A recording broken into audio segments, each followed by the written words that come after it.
একটি ছোট গ্রামে বাস করতেন মধু নামে একজন কৃষক। তার জীবন ছিল একেবারে সাধারণ, কিন্তু খুবই পরিশ্রমী।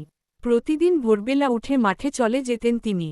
তার হাতে ছিল অতি পুরনো একটি কুলি, আর গলা জুড়ে থাকত হালকা ঘাম। কিন্তু তিনি কখনো দুঃখিত বা ক্লান্ত হতেন না।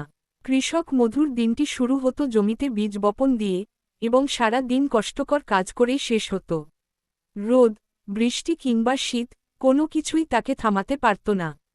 মধু জানতেন, তার পরিশ্রমই তার পরিবারকে বাঁচিয়ে রাখবে। তার স্ত্রী, সন্তানরা মাঠের ফসলের উপর নির্ভরশীল ছিল। একদিন মধু মাঠে কাজ করছিলেন, হঠাৎ একটি বড় বজ্রপাত হয়। সে রাতের পর দিন সকালে মধু তার জমির দিকে হাঁটতে বের হন। তার চোখে এক ধরনের শূন্যতা ছিল, কারণ তার অনেক কিছু নষ্ট হয়ে গেছে। কিন্তু তিনি থেমে যাননি, একদিন নতুন করে আবার চেষ্টা করতে শুরু করেন।